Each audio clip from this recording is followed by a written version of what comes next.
না না, আপনি তাদেরকে তাড়াতেও পাবেন না। আল্লাহ নবীকে বলছেন, নবী হে ফাআম্মাল ইয়াতীমা ফালা তাকহার, আপনি ইয়াতিমদেরকে আপনি তাদের উপরে কঠোর হবেন না, এবং আপনি মিসকিনদেরকে আপনি ভৎসনা করে তাড়িয়ে দিবেন না। আর এটা করবেন না, কারণ আমি আল্লাহ, আমি আপনাকে ইয়াতিম অবস্থা, আপনাকে আমি ইয়াতিম বানিয়েছি। তাহলে অত্র আয়াত থেকে আমরা জানতে পারলাম গরিবদের ব্যাপারে এত জটিলতা করা হয়েছে।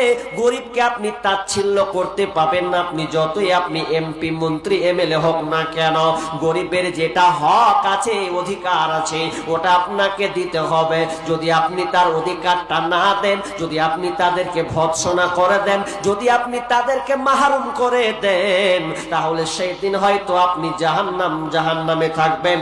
তখন সেই দিন আফসোস করবেন আর উত্তর দেবেন, আমরা মিসকিনদেরকে খাদ্য দান করতাম না, এই জন্য আজকে আমরা জাহান্নামে এসেছি।